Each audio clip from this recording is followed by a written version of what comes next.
خان شهید چې سکول ته لا نه دی تللی پر څلورو پنځو ژبو باندې یعنی فارسی عربي پښتو پر دې باندې دی لاس باري که یوازې تاسو پښتو خپله کوي او د زده کړو ژبه یې کوي د پښتنو به نږدې 80% په سل کې 80 ستونزې هوارې شي.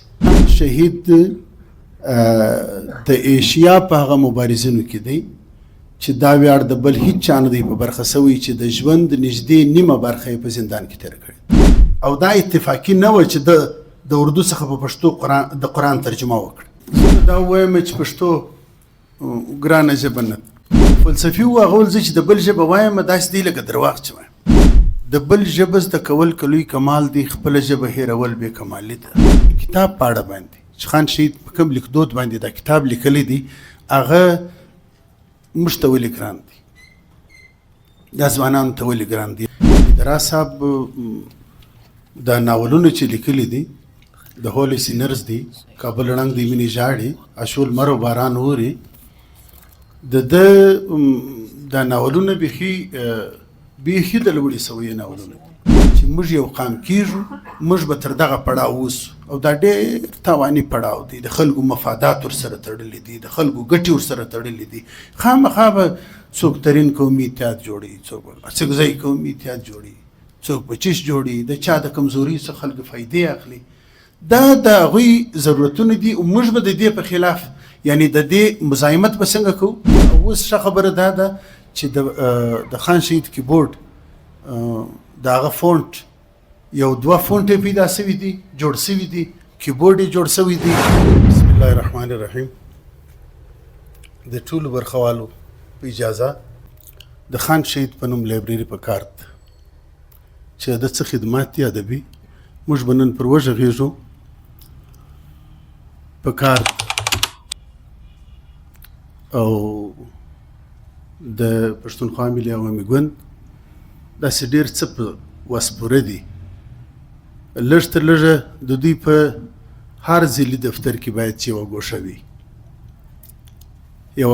یو کنج وي، یوه خونه وي د لایبرري په نامه. دا خو خیر غوښتنې سوې. له ټولو برخوالو څخه مننه کوم چې تر دې ځایه پورې تاسو راغللاست. الفت صاحب وایي بې حسابه څاڅکي توی په بحر وبرسي، له لکونو کروړونو یو ګوهر سي، عالمونه پیدا کیږي بې حسابه، په دنیا کې د څو تنو تاج په سر سي، او میندې راوړي ډېر زامن ډېر اولادونه، یو یا دوه یې افلاطون او سکندر سي، او جو دانې قدر یو لال پکې پیدا سي، نور همه واړه د تورو کاڼو غر سي. موږ نن دوه داسې مهم موضوعات دي چې په هغه کې دا موږ چې کله ژوند ته ګورو څه توري په دې هره ژبه کې شته، بلکې هغه قدر مشترک سره لري. هغه تورو پر دې خپلو وژو باندې ډېر دروند بار د معنا وراخستی. که ته یو چا ته ووایې چې ژوند ماته معرفي کړه یا ژوند ماته ډیفاین کړه، هغه به ډېر حیران سي چې یعنې زه څنګه وکولی شم چې ژوند تا ته تعریف کړم. یا ته یو چا ته ووایې چې ښکلا ماته تعریف کړه، ښایست. داسې ځینې تورې ستا چې هغه بیخي لوی بار د معناو پر خپل وژو راخستی، په هغه کې ادب هم دی. که ته اوس یو چا ته ووایې چې ادب څه ته وایي، نو هغه به ډېر په مخمسه کې سي، حیران به سي چې زه یعنې داسې پوهانو ویلي دي چې ادب د ژوند تفسیر دی په یو لنډه جمله کې. خو دا چې څومره پسې ځې دا پراخېږي. یو شخصیت دی په دغه تورو کې، دا هم ډېر دروند بار پر خپلو وژو د دې لفظ پر وژو باندې. بیا داسې شخصیت زه فکر کوم خان شهید په اړه باندې به زه ډېر محتاط وایم. یو کتاب ما لیکلی دی، دوی غوښتنه کړې وه چې پر هغه 4 کسانو باندې تاسو یو بک کلب وکړئ. د خان شهید موضوع تېره وار سوې ده پر هغه باندې بوک کلب سوی دی. په هغه 4 کسانو کې د نمو په ترتیب به زه واخمه نیلسن مانډیلا چې تقریبا 11 کاله هغه په زندان کې په خپل مبارزه کې تیر کړی دي. خدا بیا یو خبره ده چې 95 کاله عمر ورپسې خان شهید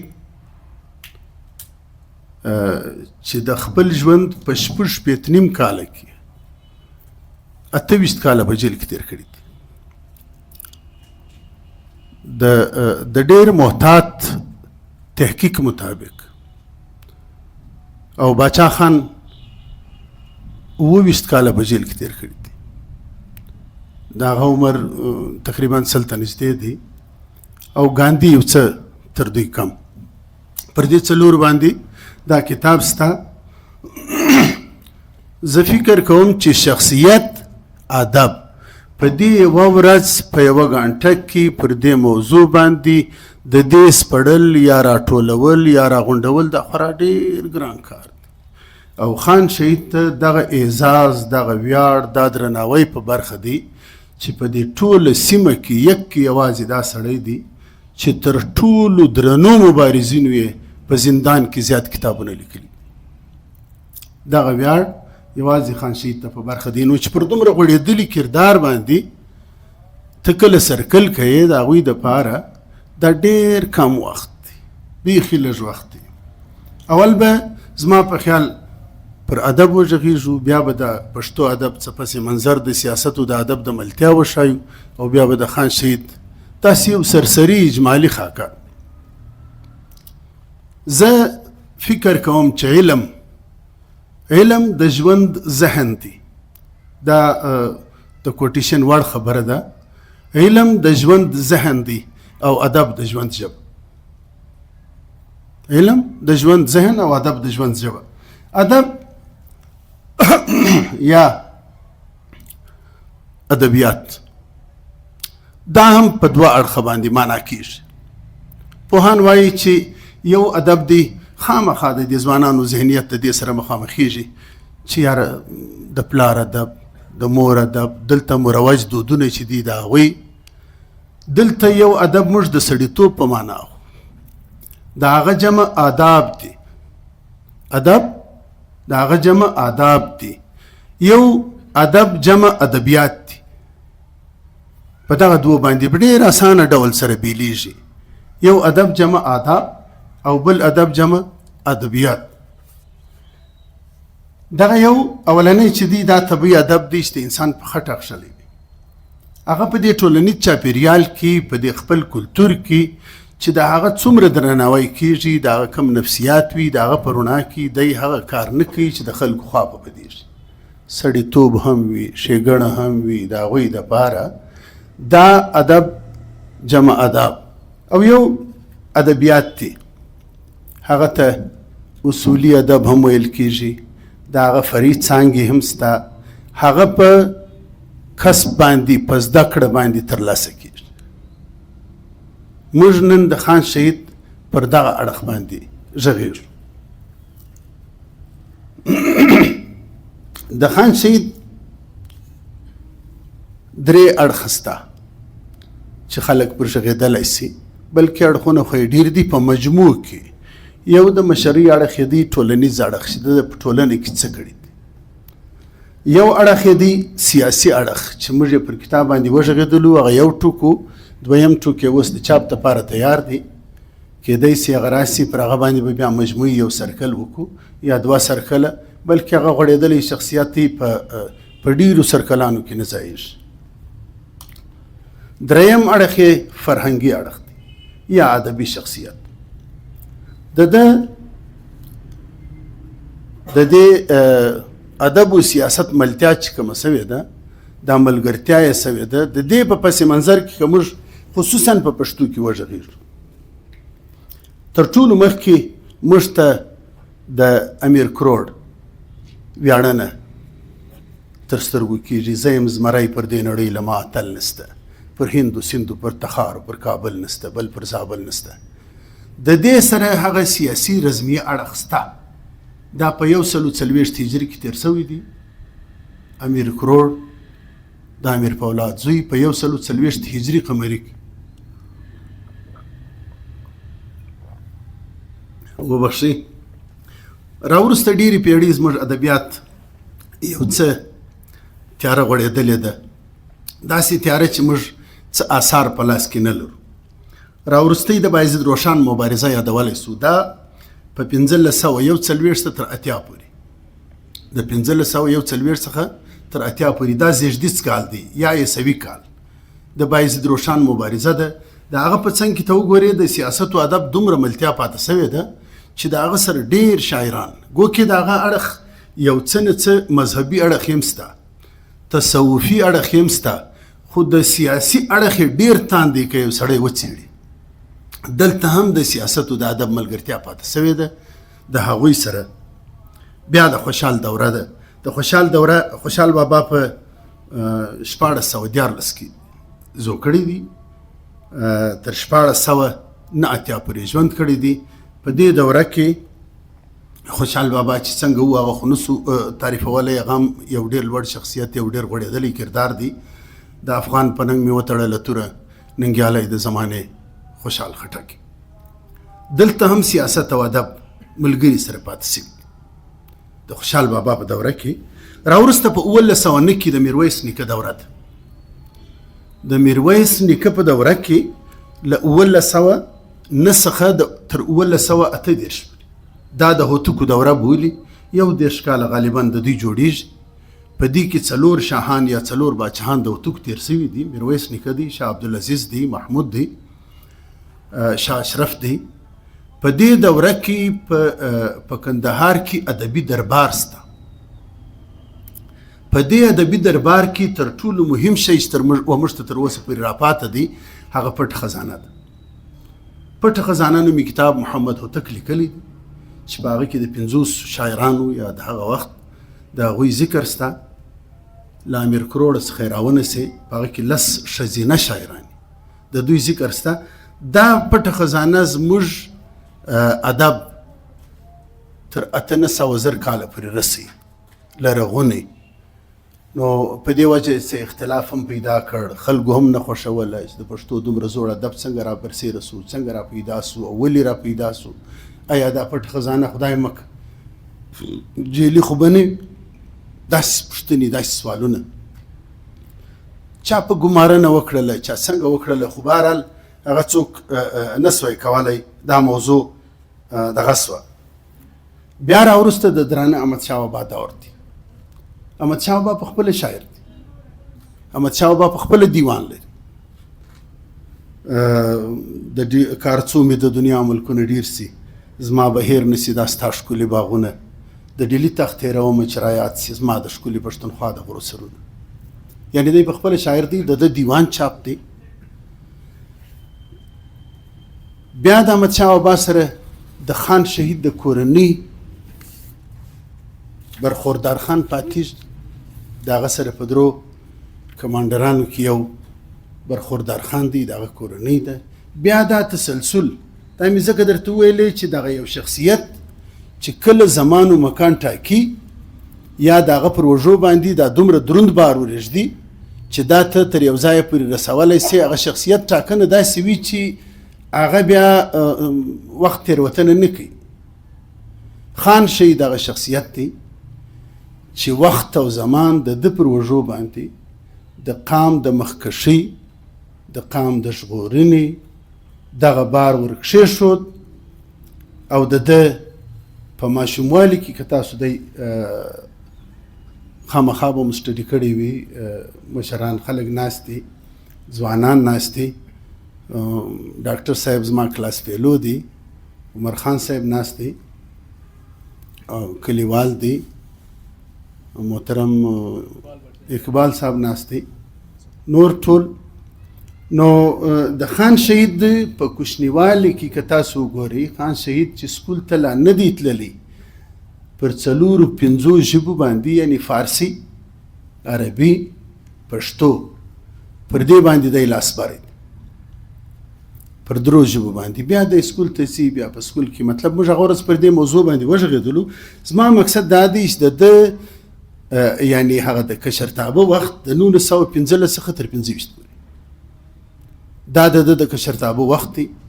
په دغه دوران کې دی سبق هم وایي، سکول هم وایي، زده کړې هم کوي، عربي او فارسي هم زده کوي. او په دې وخت کې دی د ټول ایالت یا صوبې پښتونخوا، بریټیش بلوچستان، جنوبي پښتونخوا او بلوچستان، په دې کې د 80 الکانو په شمول چې کوم اگزام کېږي قاضي موسی کلاس فیلو پاتې سوی دی، دی د دې ټولې صوبې څخه اول نمره راځي. او بیا د ادبیاتو سره د تعلق داسې دی چې د ما هغه ورځ نوم اخیستی و، یو خصوص تحصیلدار د وزیرکتیا ته په کتلو د 2 رسالې له لاهوره منظوري کړي دي چې دا به د تحصیلدار په ډاک کې راځي، بیا به یې دته ورسوي. یعنی دا هغه کشفیات دي، هغه سوکه چې د انسان ذهن هم جوړیږي او انسان هم ویلی شي چې یاره دې سړي کې خو یو خاصیت شته. د ځوانۍ کلونه یې له 1925 څخه تر 40 پورې دي. د دې کشرتابه په سن کې خان شهید لیکي چې ما له ادبیاتو سره تعلق داسې و چې ما میرزا خان انصاري ووایه. میرزا خان انصاري د بایزید روشان د دورې دی، دغه کتاب مې ووایه، په هغه مې سر خلاصېدی، خوشحال باندې لږ دغه کېدم. وروسته نو بیا د کتابونو دومره مطالعه کړې ده، دی هغه یو کوټیشن دی د ځوانان یې ډېر کوي چې مطلب اوس خو مې نو مرام هم پښتو سو او هر څه هم پښتو سوه، بیا وروسته وقام ته توصیه کوي یا وصیت کوي که یوازې تاسو پښتو خپله کوي او د زده کړو ژبه یې کوي، د پښتنو به نږدې 80% په سل کې 80 ستونزې هوارې شي. تر دې راوروسته بیا د خان شهید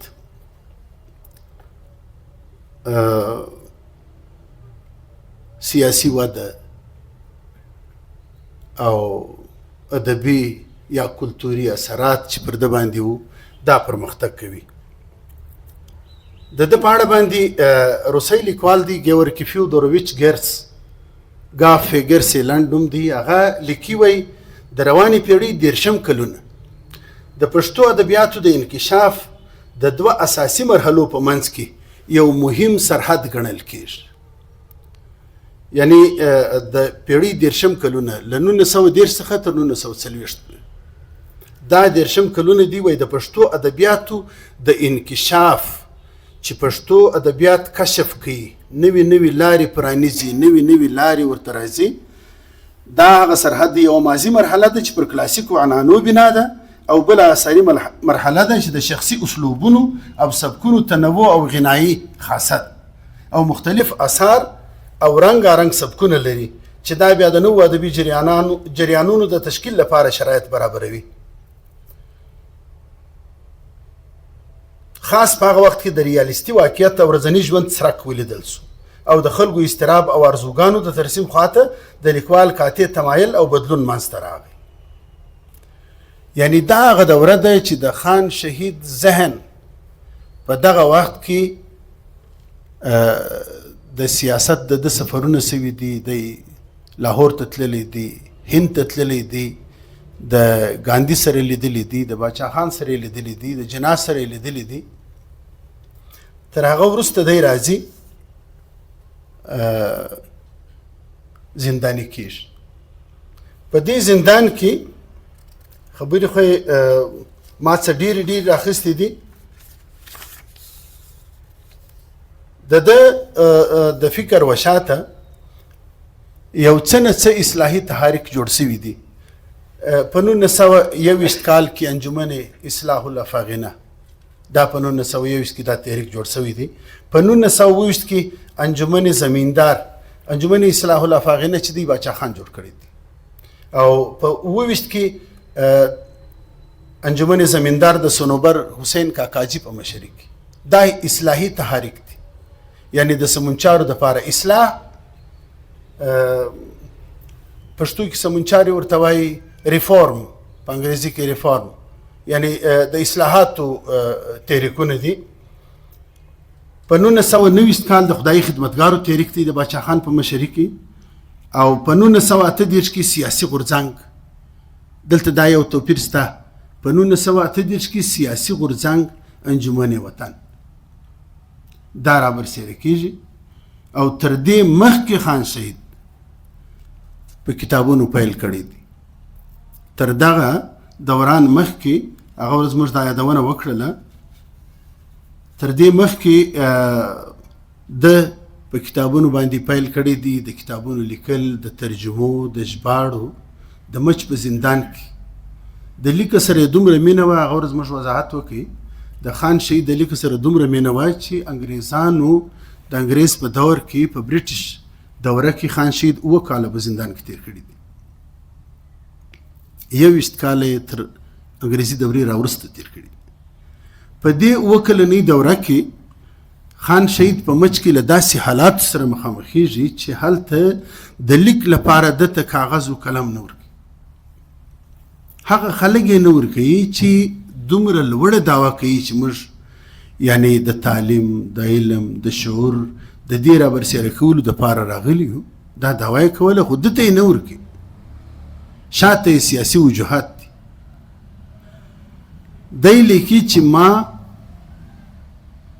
مځکه کاغذ کړه او ډبره مې قلم کړه. تر هغه وروسته مې بیا پر دیوال باندې برداسې یو څه هغه ګل رقمه به مې یو څه پر ومږل، بیا به مې په دې ډبره باندې یو څه پر لیکل. بیا سړی چې بیا ورته پام سي، بیا یو چا چل راوښوي، بیا به مې اوبه پر تیز کړي، هغه برته څه خام سو، بیا به مې سهار بېرته بیا خپل کار وکاوه. یعنی په دغسې ستړي حالاتو کې له ادبیاتو سره، له تحریر سره، له لیک سره د خان شهید مینه په دومره ستونزمن حالات کې هم پاته سوې او راپایېدلې وده یې کړې ده.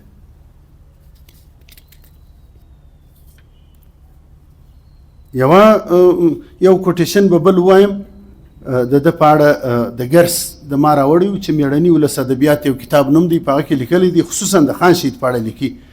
لا په همغو کلونو کې ډیرو ادیبانو او لیکوالو هغه مهمه لیکنه تصدیق او لاسلیک کړه چې ستر اجتماعي شخصیت خان عبدالصمد خان اڅکزي وړاندې کړی. د ده په عقیده ادب لکه سیاست د جنگ د ډګر حیثیت لري. یعنی دا د خان شهید دی د هغه تر مطالعه وروسته دا وایي چې د ده په عقیده ادب لکه سیاست د جنگ د ډګر حیثیت لري چې زوروري مبارزې پکې کېدای شي. دی وایي لیکوال باید سپاهي وي او قلم یې د تورې او چړې غوندې کار وکړي. که ادب یوازې د ساتیري وسیله سي او ژوند ته یې مخه نه وي، په دې صورت کې ادب حتی د هېواد د انکشاف او تمامیت په لاره کې خنډ واقع کېږي او د ګټې نه به یې ضرر زیات وي. دا د خان شهید خبره ده. پر دې موضوع باندې دا دوه سکول آف تاټ ورته وایست، یعنی دوې لارې دي. ځینې خلک ادب د پاره د ژوند بولي، ځینې خلک ادب د پاره د ادب بولي. ځینې خلک ادب د پاره د ژوند، ځینې خلک ادب د پاره د ادب. هغه خلک خان شهید دلته دا اشاره ورته کړې ده چې کم ادب د ژوند د پاره نه وي، کم ادب د په ژوند کې د ټولنیز فکر د غوړېدو لپاره نه وي، هغه د تاوان سبب کېدلی شي د ګټې پر ځای. موضوع یو څه اوږده هم ده، یو څه پیچلې هم ده. رابسو د خان شهید موضوع ته براسو. دا خورا غټه مقاله ده.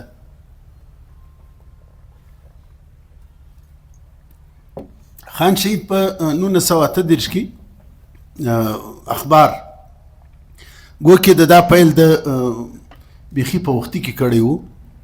آل انډیا پریس ایکټ دلته نه و، په بریټیش بلوچستان او بلوچستان کې نه و. دا د خان شهید ورکړه چې د راوړی دي، ډېر کوشش یې کړی دی، دورې مطلب د ډېرو خلکو سره لیدلی دي. تر هغه وروسته دا پریس ایکټ دلته راغلی دی.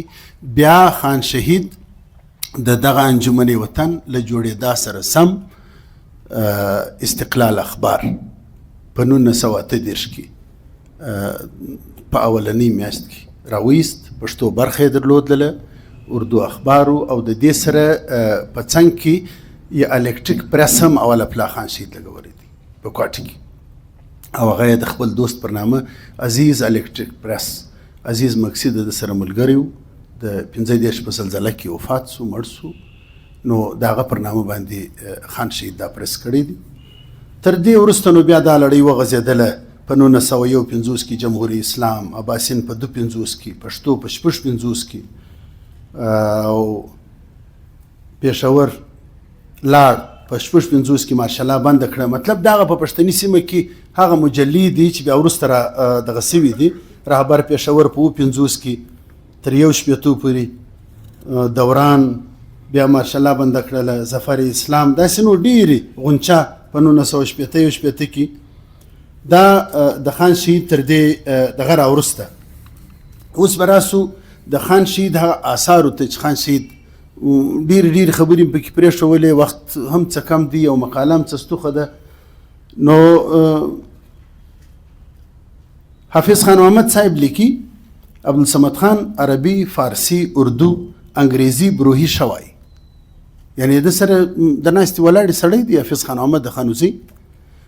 وای عبدالصمد خان عربي، فارسي، اردو، انګریزي بروهوي شوی.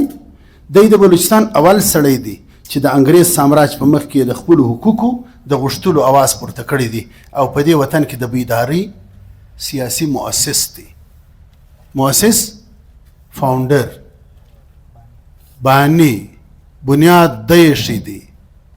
ما مخکم دا وضاحت کړی دی چې مطلب خان شهید دې ځای په دې وطن کې بلوچستان، برټش بلوچستان، مطلب دا سیمه کې خان شهید د سیاست فاونډر دی، د سیاست بنیاد د یشي دی، چې موږ غوړېدلی ذهنیت ولرو په کار دی چې مطلب دا خبره دغه سي.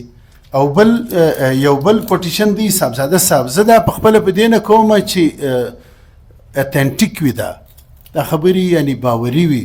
زموږ د پښین ارواښاد صاحبزاده حمیدالله صاحب په پښتو ادب بلوچستان میں په هغه کې لیکي په اردو، خان عبدالصمد خان عظیم سیاسی شخصیت تھے مگر پشتو ادب کو بہت کچھ دیا، نہایت ذہین، حساس اور جری تھے، بہت مستقل مزاج تھے. آپ نے شروع ہی سے پشتو زبان لکھنے پڑھنے کی اہمیت پر زور دیا. آپ واحد سیاسی رہنما تھے جنہوں نے سب سے زیادہ پشتو کتب اور وہ بھی قید و بند میں لکھے. یعنی دا ویاړ په دې ټوله سیمه کې زه خالص پښتني سیمه نه شم، د آسیا تر حده پورې زه دا خبره کولی سم چې په زندان کې دا اولنی ویاړ د خان شهید په برخه دی چې په زندان کې تر ټولو زیات کتابونه لیکلي دي، او هغه په پښتو لیکلي دي. یو کتاب ازادي کا افق، هغه د انګریزي څخه اردو ته ترجمه کړی دی چې بیا وروسته چاپ سوی دی، په وار چاپ سوی دی، ذکر به وروسته هم راسي. یو بل نکته سته د خان شهید په ژوند کې، خان شهید په 1932 کې، یعنی دی 25 کلن دی. دا نور ذکر خو موږ مخکې هم کړی دی، په 23 کلنۍ کې، په 24 کلنۍ کې. 24 کلن ځوان بیخي کم وي. دی لاهور ته تللی دی په سیاسي سفر باندې، بیا په 20 کلنۍ کې تللی دی. یعنی دی په 32 کې 25 کلن ځوان دی. آل انډیا بلوچ کانفرنس کیږي په جګب آباد کې. خان شهید ته دغه مشري ورسپاري. 25 کلن په هغه کې ډېرو خلکو ګډون کړی دی، خو دا د ده ځیرکتیا، د ده هغه ارزښت، د ده وړتیا، د خلکو پر ده باندې باور چې ده ته د دې صدارت ور وسپاره. او په دې صدارت کې د ګلستان یو سړی دی، له ده سره ملګری تللی دی، ما مخکې ذکر کړی و، عبدالرحیم حساس نومیږي. دا عبدالرحیم حساس په هغه وخت کې د خان شهید په ګمارنه دا وړاندیز کړی دی، دا تجویز یې وړاندې کړی دی په دې کانفرنس کې چې پښتو دی په دې سیمه کې مورنۍ ژبه د زده کړو ژبه سي. دا د 1932 خبره ده. اول وړاندیز یا اول قرارداد په دغه کې د خان شهید په ګمارنه باندې عبدالرحیم حساس وړاندې کړ چې پښتو دي د زده کړو ژبه سي. دا منل سوي دي، دا حالت قابل قبول ګرځېدلی دی. خو ما به ملګرو ته ویلی چې تر ده سم 20 کاله وروسته په 1952 کې غالبا د بنګال 3-4 ځوانان یونیورسټي هلکان راووتو، 3 ځوانان یې مړي ورکړله یا 4. د هغه تحریک له وجې د هغوی ژبه هم خپله سوه، هیواد یې پیدا کړ. د نوي په لسیزه کې بیا یونایټډ نیشن دا ودوی ته دا دغه ورکوي، د 21 فروری ورځ وه، د مورنیو ژبو د نړیوالې ورځې په نامه یې ونوماوه. تر اوسه پورې په ټوله دنیا کې د ژبو نړیواله ورځ د بنګلادیش د هغو 3-4 کسانو د قربانۍ په نتیجه کې نمانځل کېږي. اوس هم یعنی زه فکر کوم که تاسو یو څېړونکی ذهن ولري، خان شهید تر دې 20 کاله مړ، یعنی د ده په توسط عبدالرحیم اساس دا وړاندیز کړی دي که یې وشاته داسې قام وي چې هغه د فکري جوړ وي، د هغه د روزنه سوي وي او هغه د پسې ودرېږي، هېڅ امکان نه لري چې دا دې پاتې شي. موږ په کار دی په دې اړه باندې پر خپل ځان، پر خپل فکر چې د موږ څخه کمې کمزوري، کومه خامي په موږ کې شته چې موږ دغه هدف ته تر اوسه پورې نه یې رسېدلي او ولې نه یې رسېدلي، وجوهات یې څه دي، لاملونه یې څه دي، اسباب یې څه دي. موږ په کار دی چې دا په دې اړه فکر وکړو. دا د هغه ویاړ. د خان شهید نشیرونه یا آثار ادبیات باندې څه کوو چې غږیږو. ادبیات خو پر 2 برخو ویشل سوي دي، یو نظم دی، یو نثر دی. د نظم جلا جلا بیلې برخې دي او د نثر جلا جلا بیلې برخې دي. رزمي اشعار هم شته، حماسي اشعار هم شته، ګل و بلبل دا د هندي سبک خبرې هم شته، لکه حمید بابا چې مطلب سرخیل دی. د رزم د رزمي شاعري سرخیل خوشحال بابا دی او د تصوف د میرزا خان انصاري څخه را پیل سوی دی. او بیا د نثر چې دی هغه بېلابېل 4 برخې خلک یادوي. یوه یې مسجع نثر دی چې هغه قافیه لري، په مخکې دوره کې د موږ سره کتابونه شته، او یو مرسل نثر دی، یو ساده نثر دی، یو فني نثر دی. خان شهید د نثر په ډګر کې بیخي ډېر کار کړی، تر اوسه پورې د چاپ ډګر ته نه دی راوتلی. خان شهید پښتو ډکشنري لیکلې ده، یعنی پښتو قاموس چې په 6 لویو کاپیانو کې خوندي کړل شوی ده. دا د یعنی ذاتي چې د کوم څه لیکلي دي ځینې یې راژباړلي دي، نه د خپل کار، خپل ادبي خدمات پښتو ډکشنري یې لیکلې ده چې په 6 لویو کاپیانو کې خوندي کړل شوی ده. دویم کتاب یې زما ژوند او ژوندون دی. زما ژوند او ژوندون کېدای شي تاسو اکثرو خلکو لیدلی وي یا مو ویلی وي چې په 4 کاپیانو کې اوله کاپي یې 280 مخه او دویمه کاپي یې 280 مخه، دریمه کاپي یې 102 مخه، څلورمه کاپي یې 8 مخونه.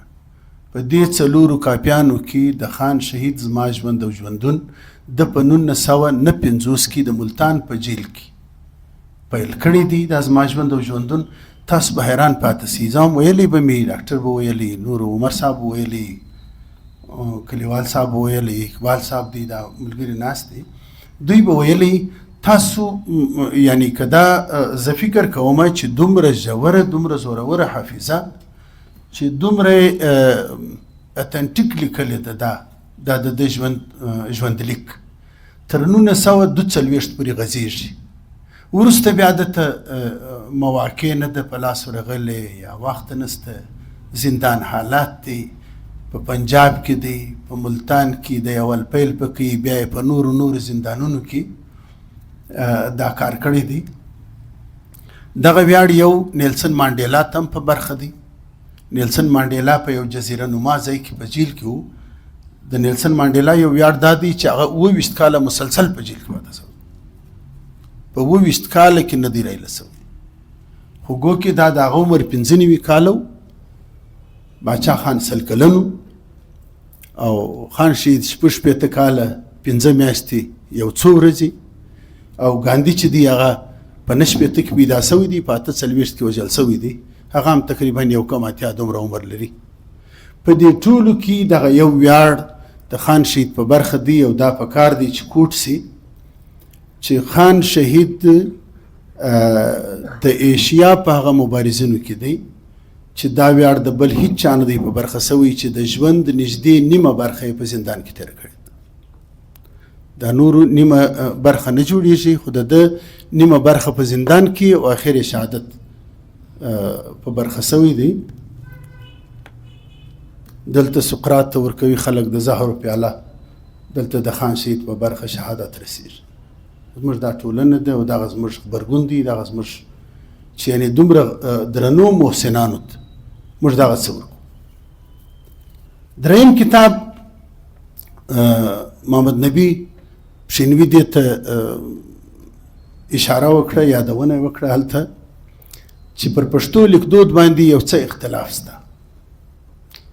پر دې باندې ته لږ وغږېږه. نو ما ورته وویلې چې په ژبه کې دغه نور ګړدود و، دا موږ چې ګایېږو که نه، موږ چې ګړېږو پر ګړدودونو باندې یا پر لهجو باندې، پر دې خو غږا کېدلی سي په دې ادبیاتو کې، مګر لیکدود چې دی دا یو ساینټیفیک اپروچ غواړي.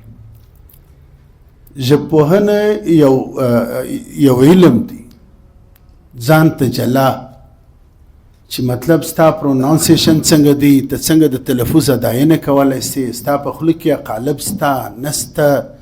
بیا مې یو وضاحت ورته وکړي چې ما ویلې د عربو سره د پی پرونانسیشن نسته، یعنې هغه پی نسي ویلی، یعنې پی ځکه نسي ویلی چې د هغوی سره په ژبه کې د قالب نسته.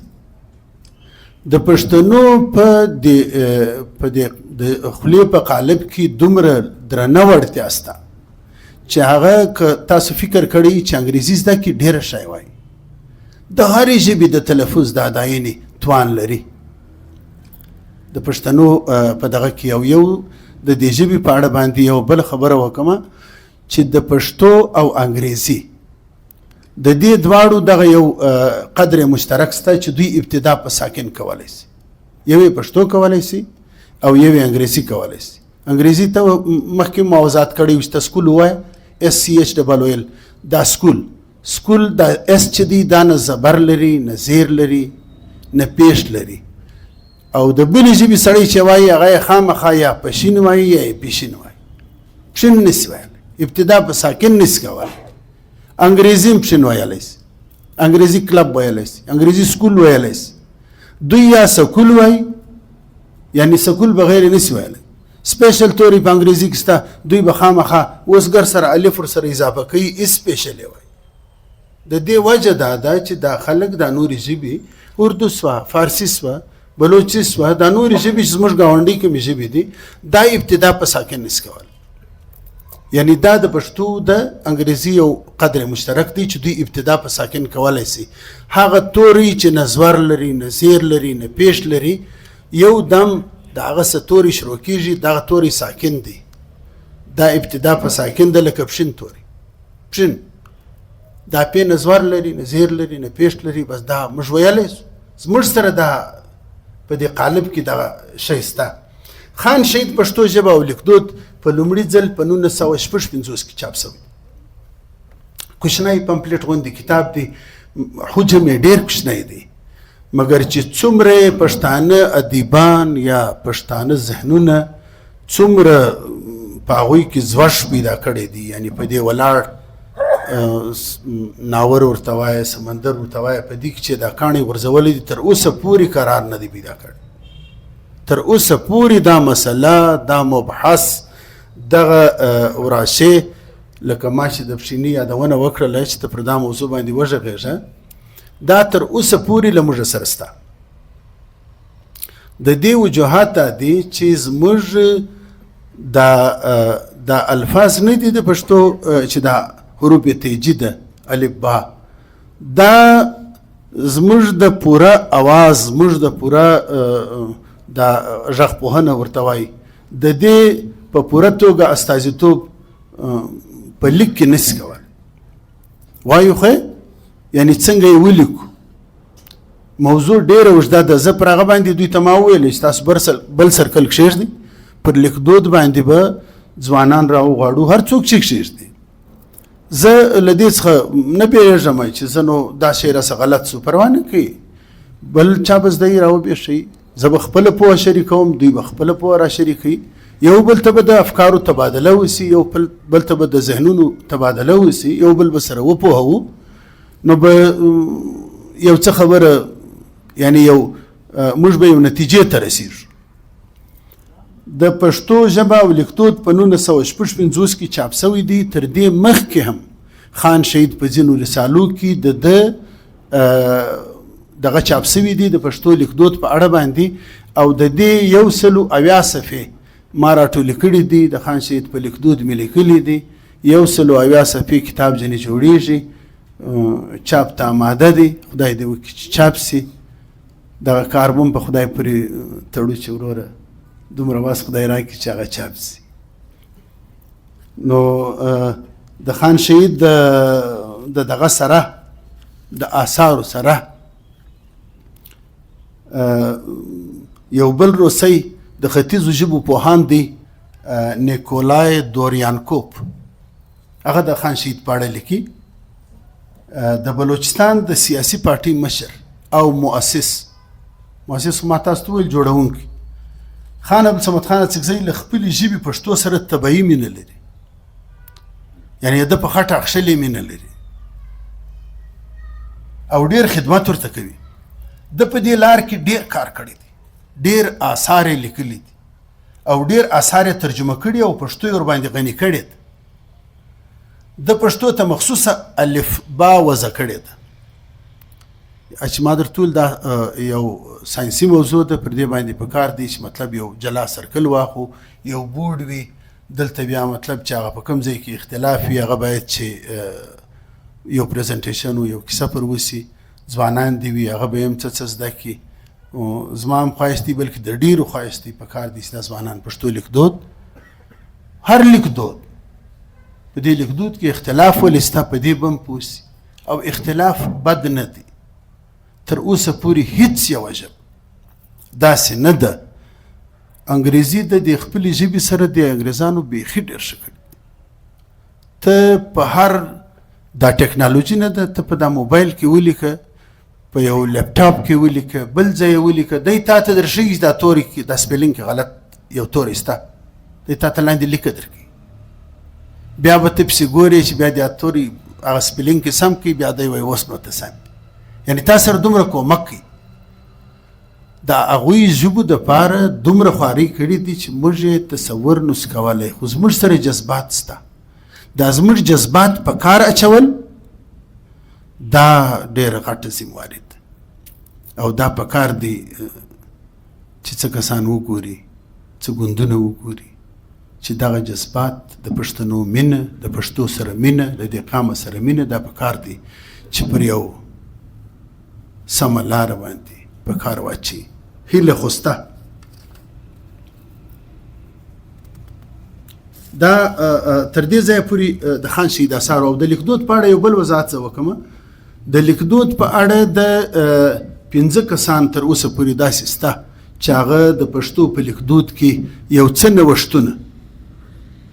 نوښتونه راوړي دي یو حسن میوندي دی حسن میوندي بیخي لومړی سړی دی چې دغه نقشې یې ټاکلي دي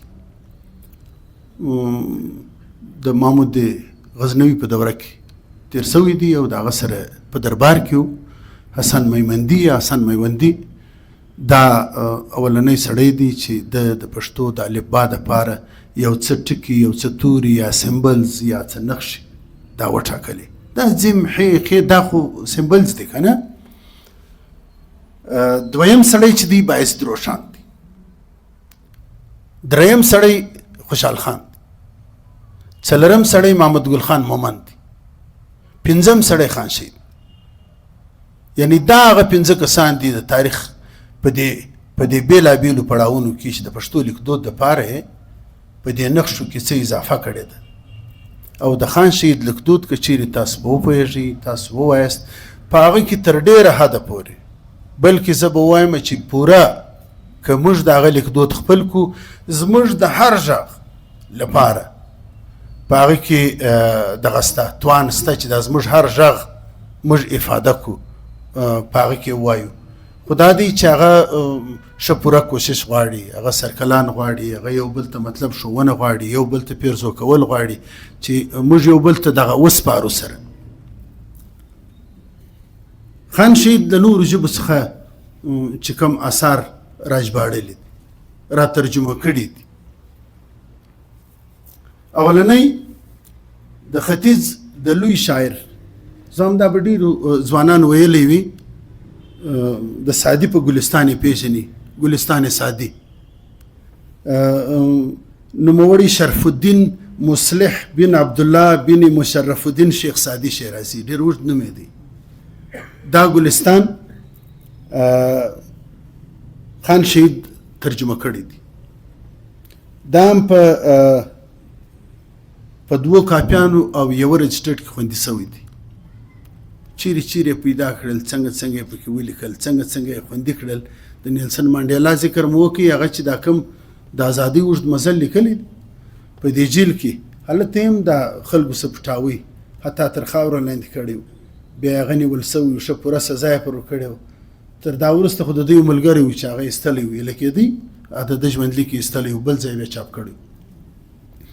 نو خان شهید دا لومړۍ کاپي 183 مخونه ده، دویمه 149 او رجسټر یې 140 مخه لري.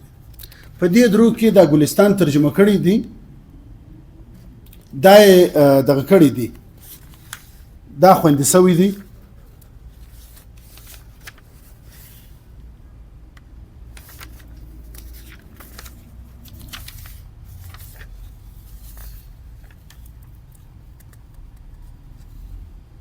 وبخښئ، دا خوندي سوي دي او دا چاپ سوي دي.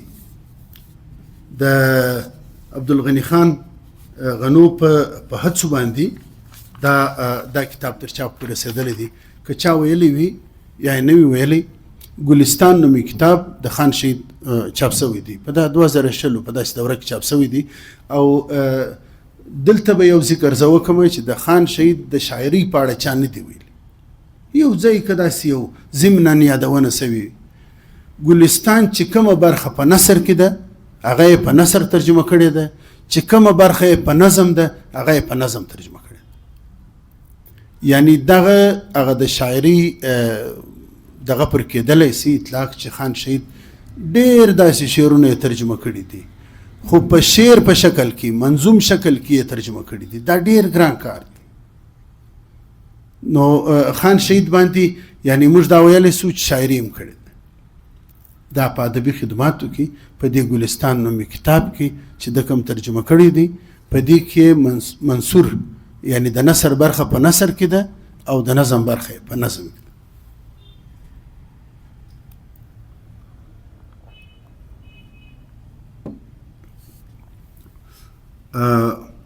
بل کتاب ترجمان القرآن دی.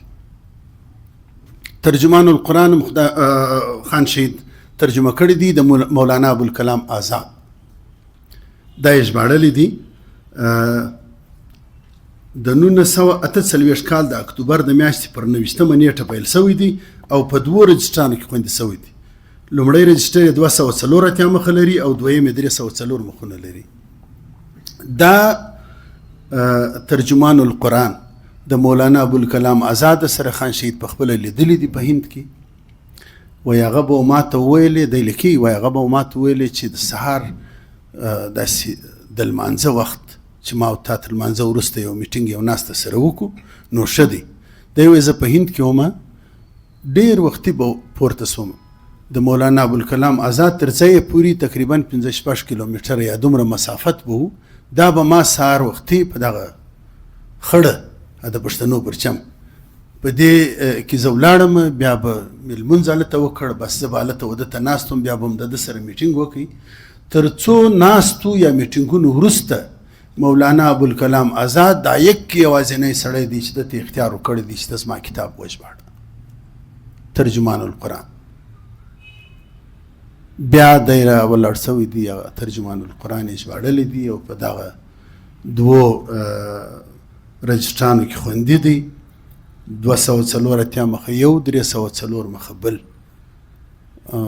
تر اوسه پورې د چاپ په ګڼه نه دی بسولل سوی یا نه دی چاپ سوی بل کتاب د امام الغزالی په 450 هجری کې تیر سوی دی یا 1945 زیردیز کال یسوي کال د تهران د توست اوسیدونکی دی اوس چې مشهد بولی امام غزالی دا هغه د کتاب نوم دی کیمیای سعادت دا کیمیای سعادت خان شهید ژباړلی او ژباړه په یوه کاپۍ 200 مخونه او یو رجسټر 252 مخونه په دې کې خوندي پروت دی دا تر اوسه پورې نه دی چاپ سوی د چاپ په ګڼه نه دی بسولل سوی او تر موږه پورې نه دی رارسېدلی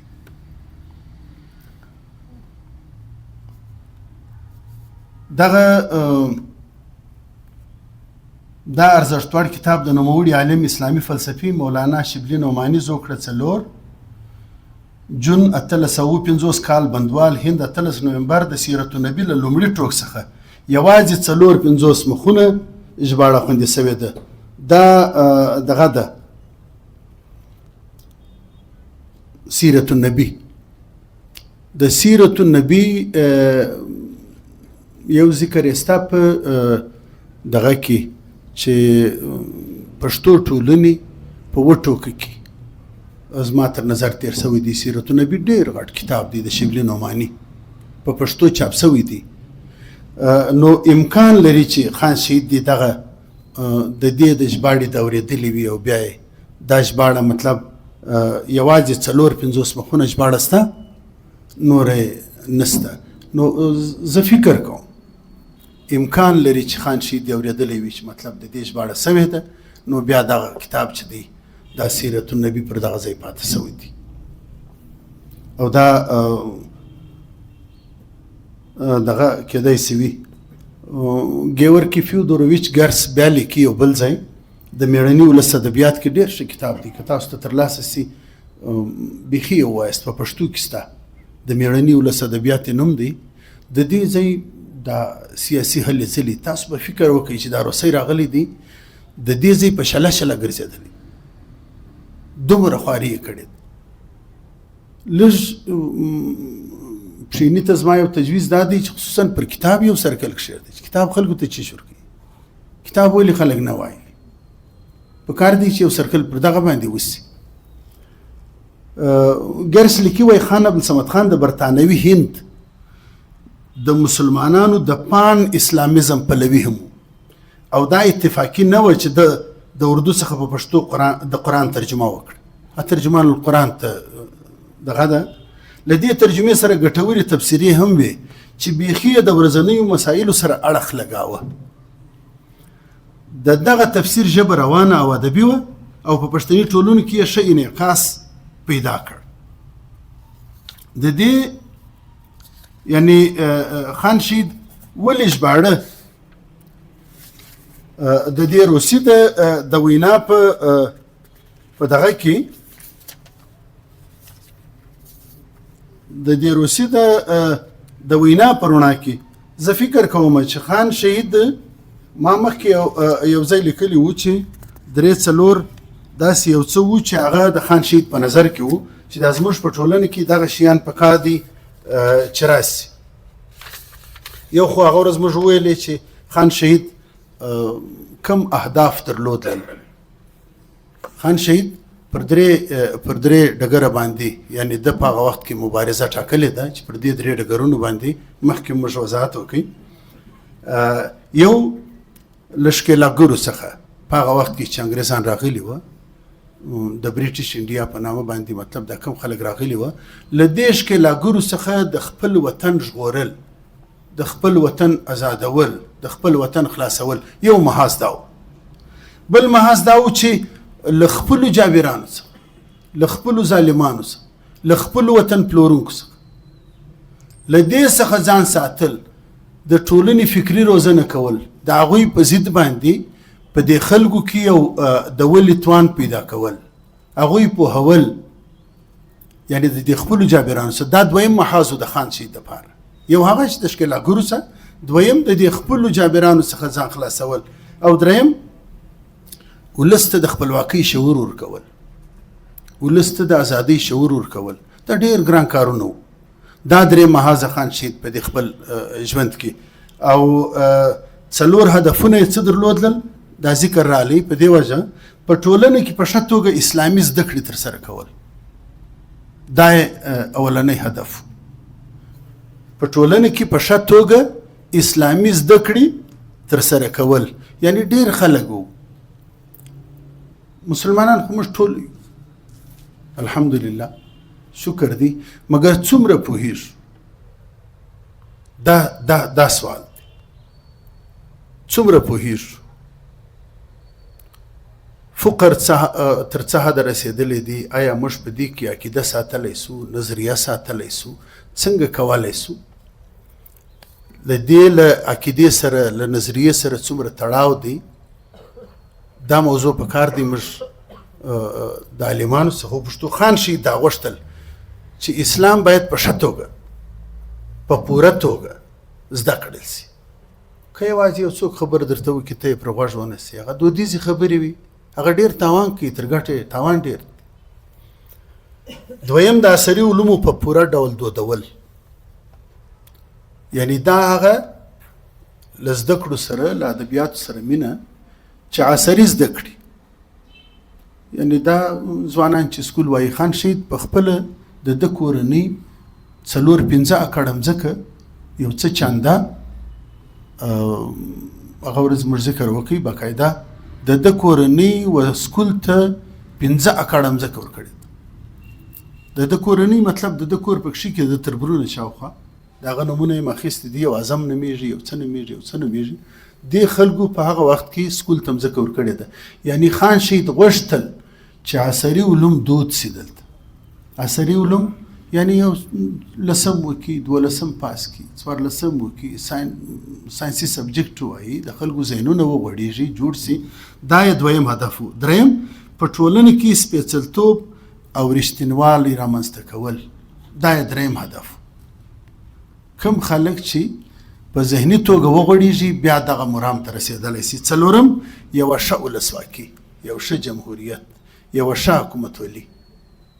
دا د ارمانونو چې د دې کتاب په یادونه باندې، یعنی چې دا کتابونه یې ولې ترجمه کړي دي، د دې په یادونه کې دا ګرس وایي، زه نه، یعنی دا فیودوروویچ ګرس وایي، هغه لیکي چې دا خان شهید هدفونه یا ارمانونه دا و.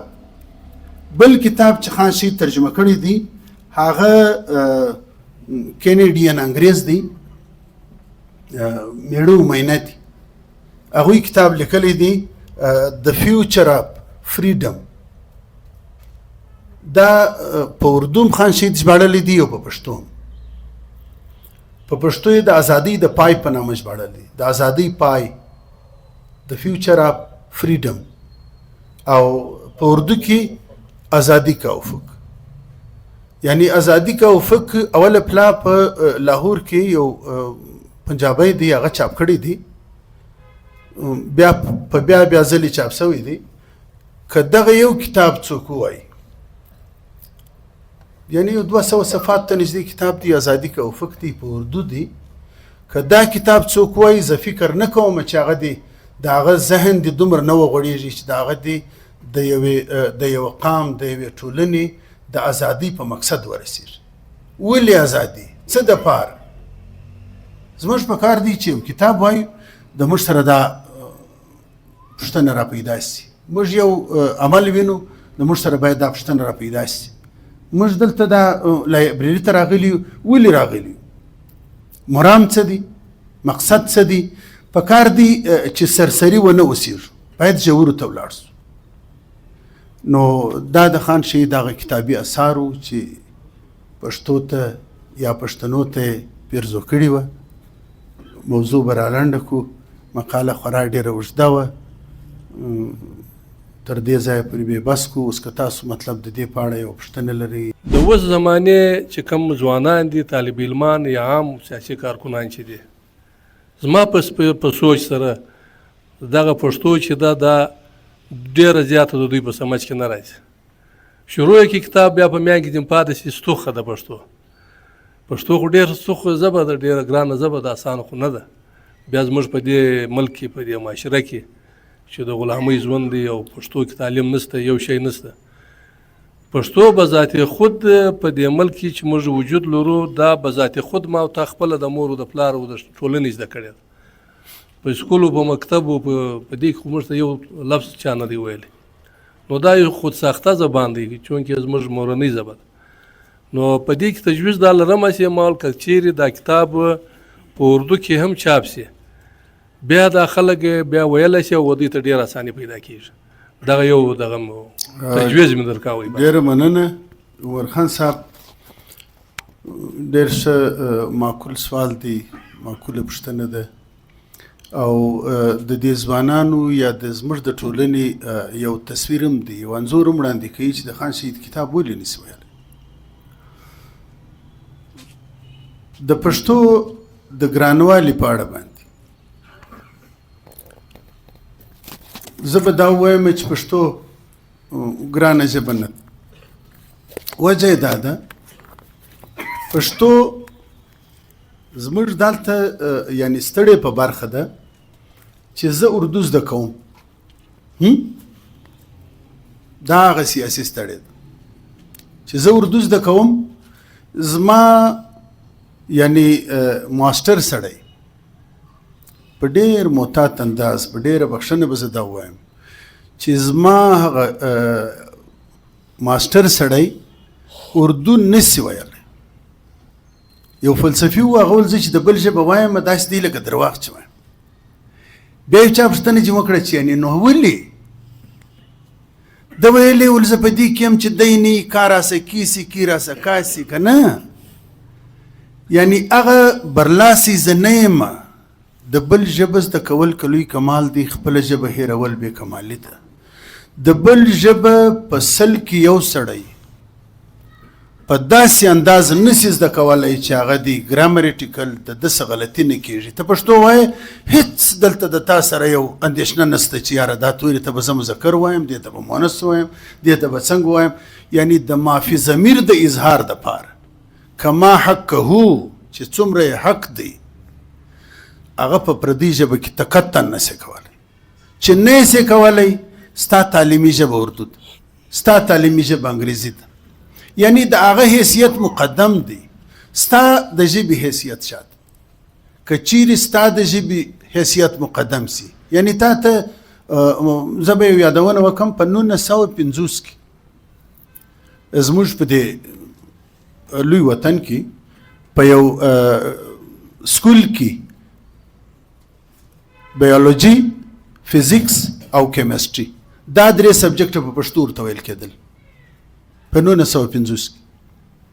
اوس 1940 دي، 4 کاله کېږي. که چیرې دا پاتې سي، دا به استاد ته په پښتو کې څومره نتیجه در کړې وای، څومره پی ایچ ډیز به در کړي وای، څومره ډاکټران به در کړي وای، څومره به ستا په هره اداره کې. یعنی دا هغه سیاسي توان غواړي. دا ادب چې کله د سیاست ملاتړ ته، د سیاست ملګرتیا ته احتیاج لري، هغه ځای دغه.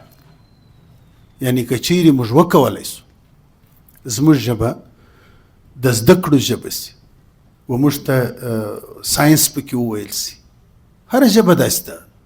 دا ټولې ژبې په همدغه بنیاد باندې رسېدلي دي او په همدغه بنیاد باندې غوړېدلي دي.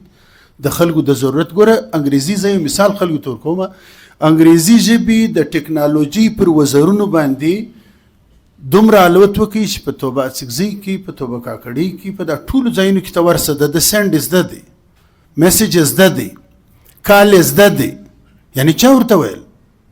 کم از کم 25 تورې انګریزي زده ده.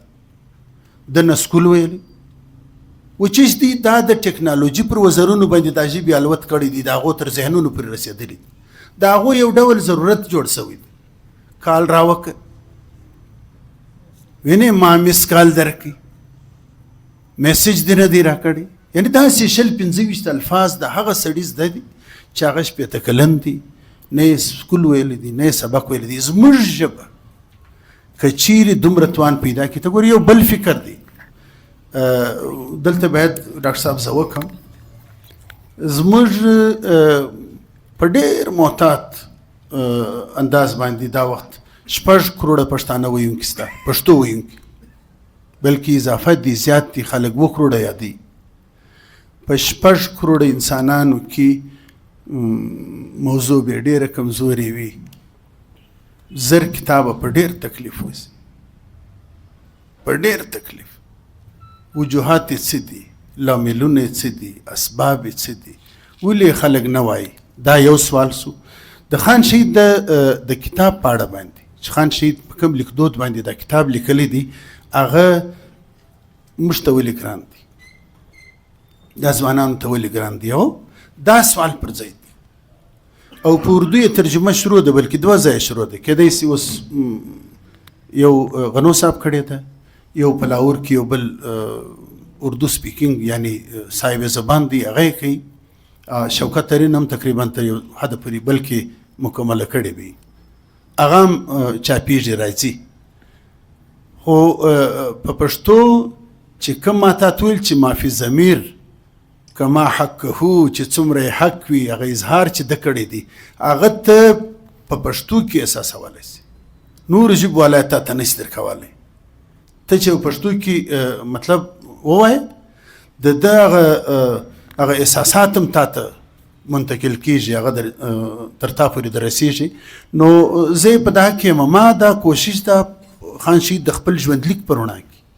ګو کې د دې کتاب دپاره تقریبا په دا غټ سایز کې 600 صفحات جوړیږي د دې دپاره که تاسو باور وکړئ ما 126 منابع کتلي دي یعنی 126 کتابه 440 حوالې 48 حوالې مې اخیستې خو د کتاب غټه برخه پکښې کې ده زما ژوند او ژوندون او دا مې لیکلی په دا نیت دی چې خان شهید د خپل ژوندلیک په هنداره کې چې خلک دا کتاب ووایي د ژوندلیک لوړ ځوړ ټول ورمعلومیږي په هغه کې چې د ادب سره څومره مینه لرلې ده د ژبې سره یې څومره کړې ده د په پس منظر کې د مبارزې په پس منظر کې یعنی کومه مبارزه 2.5-3 کاله سوې ده دا پکښې کې ده بیا سړی پوهېږي چې بیا دی د کوچنیوالي څنګه تیر شوی دی زده کړه یې څنګه کړې ده سیاست ته څنګه راغلی دی په سیاست کې د رول څنګه دی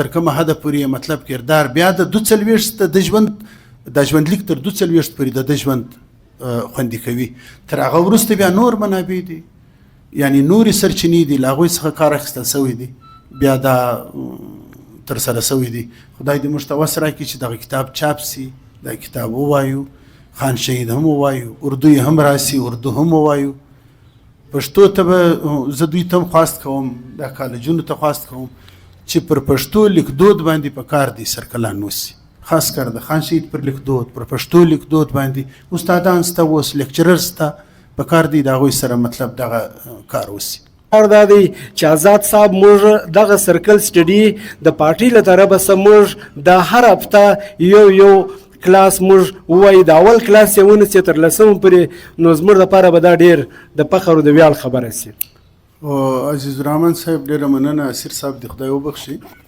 الله دې احسان سره وکړي دغه پښتو ته ډېر خدمات دي بلکې د ځوانانو په روزنه کې دغه خدمات ډېر دي زموږ د پښین ویاړ دی صاحبزاده صاحب دی اسیر صاحب دی راز صاحب که تاسو چیرې وایست زه فکر نه کوم چې یعنی د راز صاحب دا ناولونه چې لیکلي دي د هولي سینرز دي کابل ړنګ دی مینې ژاړي اشول مرو باران اوري دا ناولونه بیخي د لوړې سویې ناولونه ما لیکنې پر کړي دي یو ځوان اوس امفیل پر کوي د پر رومانتیسیزم باندې یعنی د په شاعري کې رومانتیسیزم که د شاعري تاسو وایست د اسیر صاحب د صاحبزاده صاحب د دې ډېر خدمات دي. صاحبزاده صاحب نږدې 50 کتابه چاپ دي، بلکې تر دا به هم زیات وي. زه د عزیزالرحمن پوښتنه یعنی زه فکر کوم چې ما ته یو سوال را پیښ شو، په دې اړه مې یوه لیکنه هم شته. پښتو علمي سي او که پښتانه عالمان سي، سرلیک یې دا و، یعنی هغه اسلاک پښتو ژبه علمي سي که پښتانه عالمان سي. پښتون که ته چیرې عالم کې دی، یعنی دا اوس مروج خو نو په انګریزي به عالم کېږي، پښتون به عالم سي. ټیک دی عالم دی، خو که پښتو علمي سي تر ټولو مهمه خبره ده، که پښتو علمي سي بیا به دا ټولنې ته دا ډوډۍ ورکولی سي. ډېر ضروري دی اقتصاد. که پښتو ژبه علمي سي ستا ضرورت سي ته بې خامخا زده کوې. که پښتو ژبه علمي سي ستا ضرورتونه در پوره کړي، ستا میډیکل در پوره کړي، ستا اړتیاوې در پوره کړي. دا په چا کېږي؟ دا په دې پښتنو کېږي. 6 کروڑه قام دی، بلکې قام مې ډېر متعت ورته وایي او دا ځوانان دا ژوندۍ خبره ده باید چې یو سي.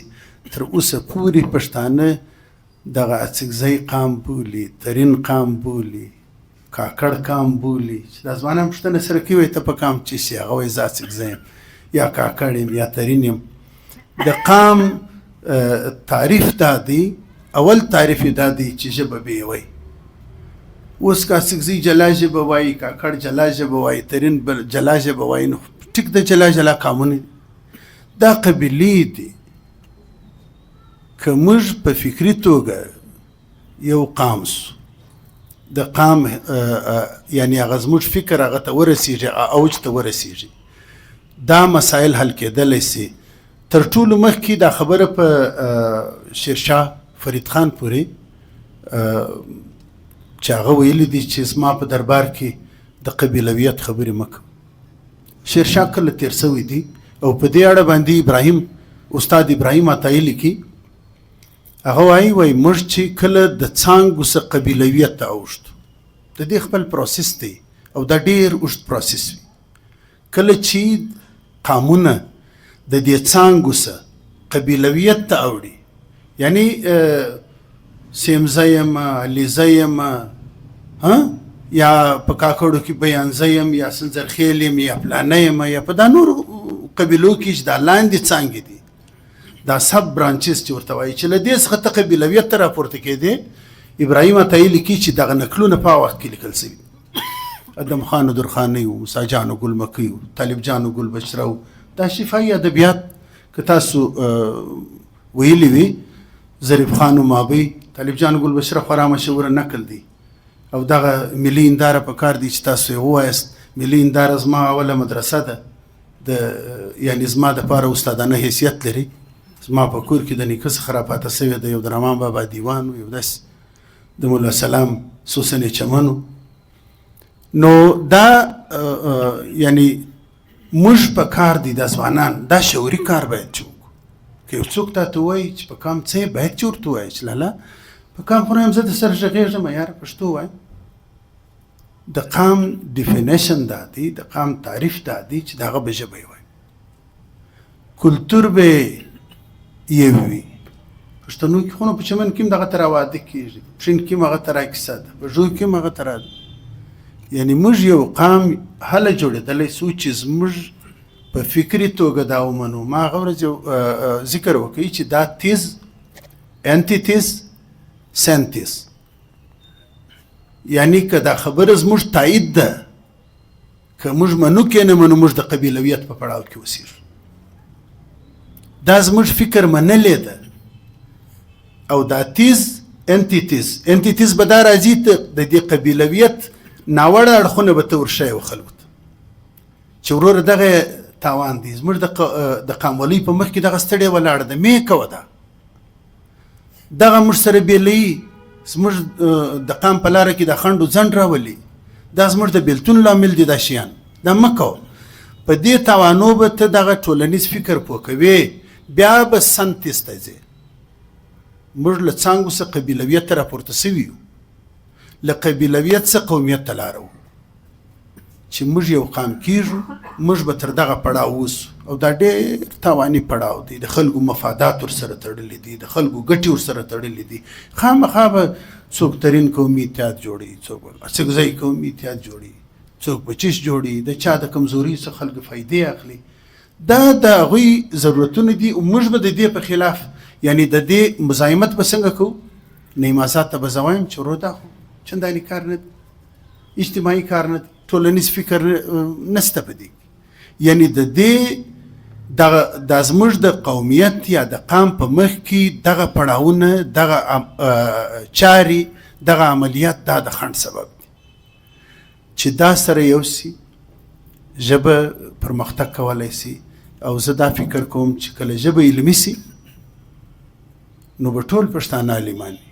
بیا چې هر څوک پښتو وایي په هغه کې به میډیکل هم وي، په هغه کې به وروره یو تر هر حده پورې رسایي وي چې کومه ژبه د ټولنې اړتیاوې نسي پوره کولی، دا د هر سړی وزړه ته واچي چې هغه ژبه دومره وده نسي کولی. او پښتو ته زه ډېر حیران یم چې تر اوسه پورې 6 کروړه ویونکي لري موږ یې وینو، مګر دا کمزوري پکښې دی چې خدای سته چې زر کتابه چاپ سي کوي وایي. باید چې وایي، باید چې رایه نیسي، دا کتابونه ووایي په دې کې. او د کتاب تا ته یو څه درکوي، کتاب تا له دغسې یو کیسې ژغوري. دلته ما یو څه محسوسه کړې ده، زه به دا هم په ډېره بخښنه ووایم. ځینې استادان به دا زموږ په کلاسونو کې وو، ډاکټر صاحب ما دی په یو کلاس کې و 13 سره دغه پاته سوي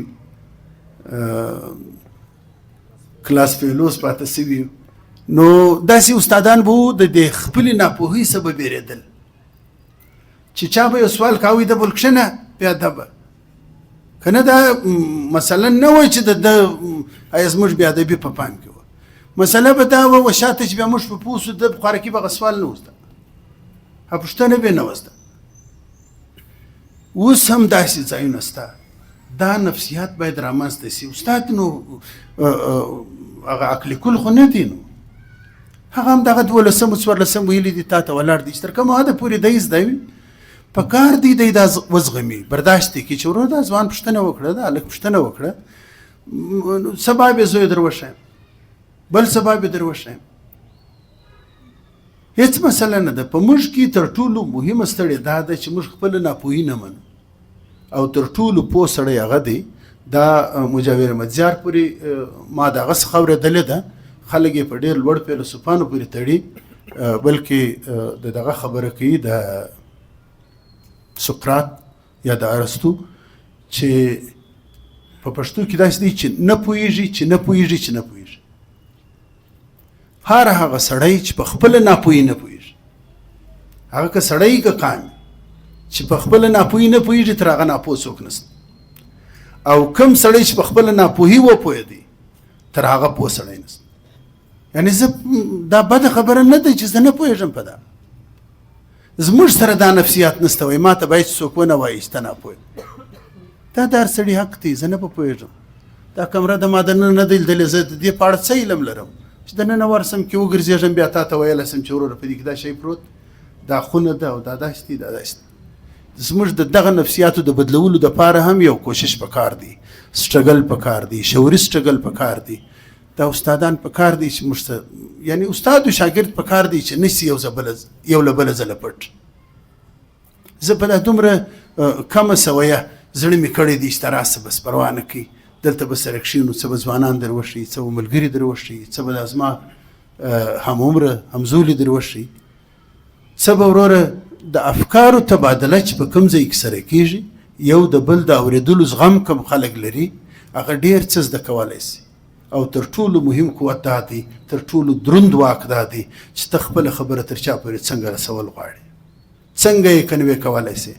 زموږ استادان په کار دی پر دې هم فکر وکړي چې آیا زه د خپل یعنی چې د ما سره څه سته دا زه انتقالولی سم، زه یې دا ذهن ته رسولی سم، دا ماته چې کوم ناست خلک دي هغوی مطمئنه کولی سم، هغوی ډاډه دي په دې چې ما ته یو څه وویل سوه، زما ذهن ته یو څه راوسپارل سوه.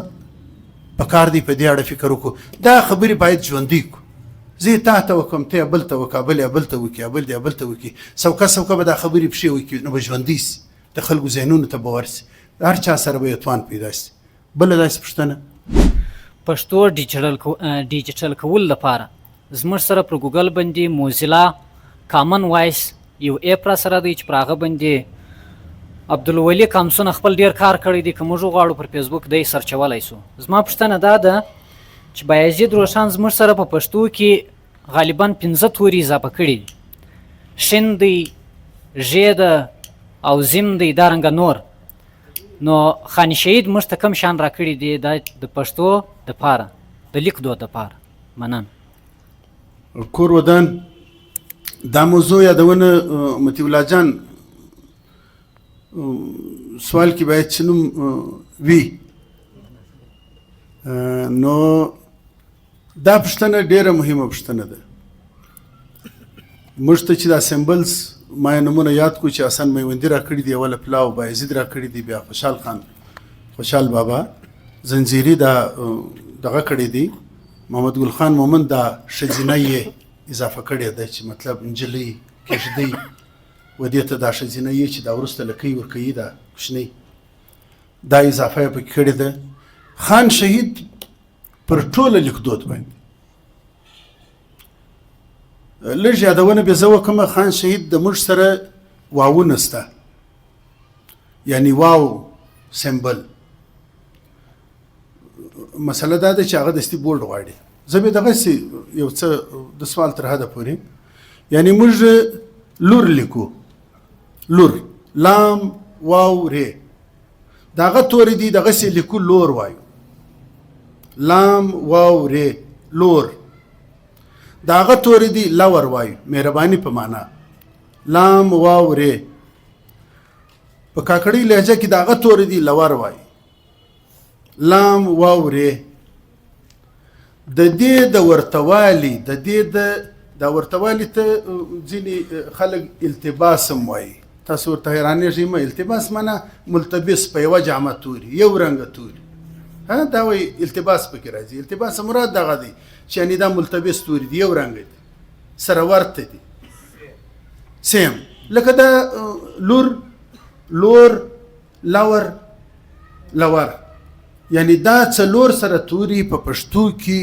معنا هم لري او پس منظر هر څه لري ته لیکې یو رنګ په لام وورې خان شهید دغه کار کړی دی چې دا څلور سره یې سره بیل کړي په هغه کې داسې نقش ورکړي چې ته کولی سې که ته چیرې د هغه لیکدود زده کړې که ته چیرې د هغه لیکدود وپاموې یا تا ته در معلوم سي یا ته یې خپل کې په دې کې هیڅ مشکل نه راځي لور به پر خپل ځای ته ویلی سي لور به پر خپل ځای ته ویلی سي لور به پر خپل ځای ویلی سي او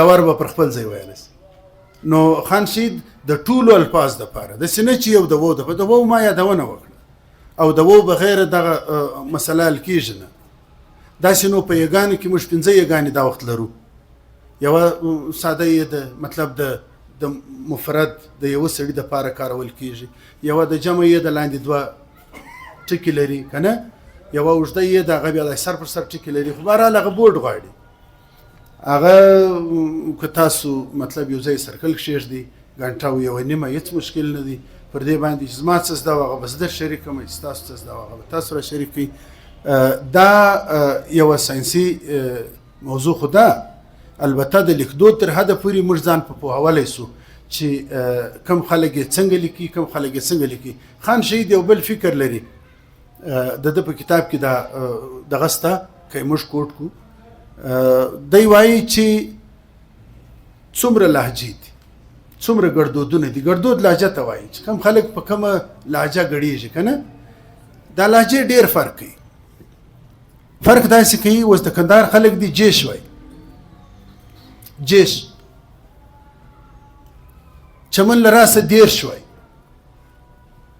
دا کاکوزی عبدالله خان والا لراسه هغه بیا دیرش وای یو دیرش دو دیرش درو دیرش زه یې سره په دغه ترله پېژنم چې مطلب که د دیرش ووایي زه ورته هم بس نو د عبدالله خان یې که نه زموږ پښین بیا 10 داسې لږ سپک وایي، داسې ډکې نه وایي. د دا خانزي څه د لږو نږدې سه بیا درس وایي. دا یو توری دی. ها څوک ګر سره 10 وایي، سینې وایي، شنګسه وایي نه. اوس په یو توري کې دومره لهجوي توپیر شته. خان شهید دا شیان په پام کې نیولي دي. هغه وایي چې تاسو یو وار لهجې ثبت کړئ، لهجې راټولې کړئ، لهجې ولیکئ. پر دې باندې ډېر کار شوی دی. 8 پښتو ټولنې 8 ټوکه لیکلي دي. د کندهار لهجه یې جلا راخیستې ده، د پکتیا لهجه یې جلا راخیستې ده، یعنی ګړدود د ننګرهار ګړدود یې جلا راخیستې دي. دا یې باقاعده چاپ کړي دي. وایي تاسو چې کله دا ثبت کړئ، دا خوندي کړئ د ځانه سره، بیا به چې کله موږ خپلواک سو. یو مولانا یو سپیچ ورکړی و، هغه ورځ چې مطلب ډېر مهم سپیچ و چې موږ دا زیر بنا لرو. په سیاسي یو اصطلاح ده روبنا، زیر بنا. روبنا د مځکې پر سر ته کم شتمني لري، زیر بنا تر مځکه لاندې ته کم شتمني لري. دا سیاسي اصطلاحات دي. پر دې باندې هم باید چې شپوره سره وژغېږو که نه. دا زیر بنا او روبنا د مځکې پر سر ته کم شتمني لري، تر مځکه لاندې ته کم شتمني لري. او ته څومره توان لري چې دا د مځکې لاندې شتمني راکښلی سي، په کار یې اچولی سي. خلک یې وړي. هغه پر دې باندې سپیچ کړی، یو ډاکټر و د پېښور. خو پیښه دا ده، هغه په دا کې دا خبره نه ده کړې چې دا تر هغه وخته نشي کېدلی. ځانونه شروع دي چې ته تر کومه وخته پورې واک نه ولرې. که ته واک ولرې، ته سیاسي واک واخلې، دا شیان ستا په لاس کې سي، نو ته کولی سې چې تا هغومره توان پیدا کړې، هغومره وړتیا پیدا کړې چې دا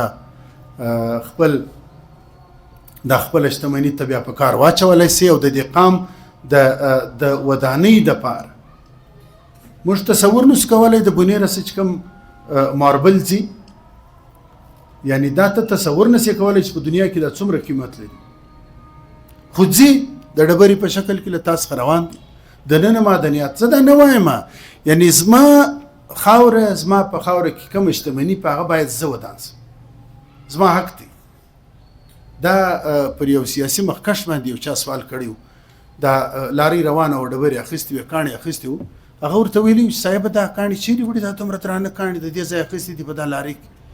هغه ویلي دا خو فلاني ځای له وړي، هلته یې بیا په میشین باندې جوړي، یا کراچي یا لاهور یا پلانه هلته بیا په میشین جوړي. هغه انګرېز ورته ویلي و لاجابه دا هغه یوه کوټه میشین نشي راوړلی، یا درسته غر وروړي، یعنې درست غر وروړي او دا یوه کوټه میشین نشي راوړلی چې دلته ورته ویلي. نو دا هغه سیاسي کیسې دي چې مطلب خلک کوشش کوي د دې دپاره چې په کار دې ملاتړ وسي، د خلکو ذهنونه وغوړېږي، په دې باندې ځان پوه کړي. بیا موږ کولی سو چې مطلب زموږ نوي جنریشن ته، زموږ نوي زیږ ته، زموږ نوي نسل ته موږ یو څه ورکولی سو. پروسس اوږد دی، داسې اسانه نه دا کېدی سي نیمه پیړۍ ونسي، پیړۍ ونسي. خو موږ دپاره به هر یو دا کوشش کوي چې ما خپله برخه پکې واچوم. ته به تر خپله واسه پورې کوشش کوي. منن آزاد صاحب که اجازه تی یو اخري سوال به زما د طرف څخه. تا د یو څه کتابو ذکر وکړي، په هغه کې د ابوالکلام آزاد ترجمان القرآن د ژباړلی دی، د امام غزالي کیمیا سعادت دی، او د هغه رقم یو قاموس شته په رجسټران کې شته. نو دا کتابو ته ولې اشاعت نه دی میلاو شوی؟ دا ولې نه دی اشاعت شوي؟ او که وګورو موږ ته ما خپله تر اوسه پورې د هغه تېر بو کلب څخه مخکې خان شهید یو سیاسي رهنما بلي، ما یو ادیب نه بللی ده. نو د ده سیاسي چې کوم خدمات دي په هغه کې د ده ادبي خدمات چې دي هغه پټ شوي دي. د هغه یو بنیادي وجه د کتابونه چې دي هغه نه دي بحث. دا پوښتنه پر ځای ده او ډېرو خلکو ته پېښه ده. زه په دې اوس نږدې میاشت کې دننه د مشر سره ما لیدلي دي. په کار دی دا یادونه مطلب داسې څه زما په هغه دغه کې راځي، او په دې اړه مو بحث سره کړی دی. زموږ یعنې د خان شهید په لیکدود کې بیخي د ګوتو په شمېر 3 کسان، 4 کسان، 5 کسان دا لرو غنو صاحب تاسو پیژنئ غنو صاحب د ژوند په داسې برخه کې دی چې ته ورته ویلی نسي یعنی دی په پوهېږي. دویم سړی کاتب راز محمد دی تر یو حده پورې په پوهېږي بلکل یې لاس کپېږي شی نسي لیکلی. دا یې دوه. تر ټولو مهم چې په دې کې بریالی دی هغه په خپله مشر دی محمود خان یعنی چې د خان شهید په لیکدود باندې پوهېږي. و ته څنګه ورته وایې چې ته خو نو دا مطلب د هغه قامي وخت یو ډېر مهم دی. دی ما ته وایي چې دا لیکدود بیا چې دا اوس خبره راله ټکنالوژي ته په ټکنالوژي کې موږ په کمپوز کې داسې څومره کسان لرو چې هغه د خان شهید لیکدود ما ته را کمپوز کړی سي او یا دي د ده هغه لیکلي شروحات یې ورسره لیکلي دي په څنګ کې مطلب دلته که نه او دا ډېر ګران کار دی. دومره توان د هغه برخې زه به دا ګوند نه کم یاد هغه برخې چې په دې ادبیاتو کې کار کولی سي یا دا لیکلی سي که نه په کار دی چې وخت یې لا ورکړی وای. خو مسله دا ده چې اوس یو نوی آزاد د خان شهید پر لیکدود باندې غږېدلی سي د هغه بیا د بده مرغه کمپوز یې په زور زده کړي یعنی هغه دوی چې لیګل ورته وایي مطلب هغه طریقه باندې نه دی زده. نو په کار دی چې دغه برخه یې زموږ د څه تانده سي. دا ګلستان چاپ سوی دی ګلستان اوس بیا کمپوز ته او اوس ښه خبره دا ده چې د خان شهید کیبورډ د هغه فونټ یو دوه فونټ یې پیدا سوي دي جوړ سوي دي کیبورډ یې جوړ سوي دي کیدای سي اوس په دا 3-4 کاله 5 کاله کې دا کارونه هم وسي. هو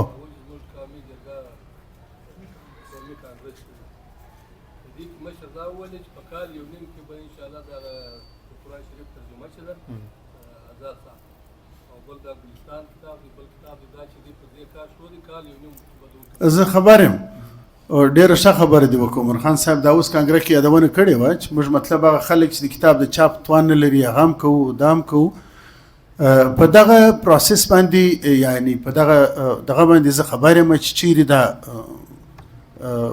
کیبورډ او چیرې دا فونټ هغه فونټ ډېر ښایسته فونټ دی کروڑ یو فونټ دی هغه د خان شهید په فونټ اړولی دی مطلب هغه کې ډېر ښه کار کېږي ډېر ښه ایسېږي ما لیدلی دی د هغه یو دغه مې لیدلی دی شکل خو هغه داسې دی چې ملګري مطیع الله یوه خبره وکړله چې مطلب دا موږ دا ټکنالوژي ته پښتو په 104 ژبو کې په نړۍ کې یا په 103 ژبو کې هغه ژبه ده چې مطلب دا په ګوګل کې ځای لري. د ترانسلیشن دپاره کار شو دی د احمد ولي چې تا نوم واخیست د احمد ولي قاموسونو .com په نامه باندې ډېره مهم کار شروع کړی دی. اولنی سړی نور الرحمن لیوالو چې هغه دا ګوګل ته ورننه ایستلی د خپل ټیم په شکل کې ډېره خواري ورسره کړې ده. پښتنو سره د خپله مینه او جذبات بیخي سته د دې وشاته چې کوم کار روان دی یعنی چا وکړه موږ یو نوی په خبر په ګوګل کې پښتو سته ګوا مینه نه خلک یې سته د دې سره مینه لرونکي سته ژوندي سته څه سیاسي دغه چې لري هغه یې سته. نو دا خبره عمر خان صاحب بیخي اقبال صاحب وکړله دا ما اورېدلې ده او په دې اړه زه تر یو حده زما د خان شهید د کیبورډ کمپوز دا دی یعنی زه یې کولی سم ما 100 صفحې د هغه د لیکدود په برخه کې کار راټول کړی دی چې د چاپ انتظار باسي خو کیدای سي دغه فونټ راسي هغه څه ښایستوکي دي په هغه واوړي. نو په دې برخه کې محترم یوسف صاحب یادونه وکړله کیدای سي دغه مسله حل سي.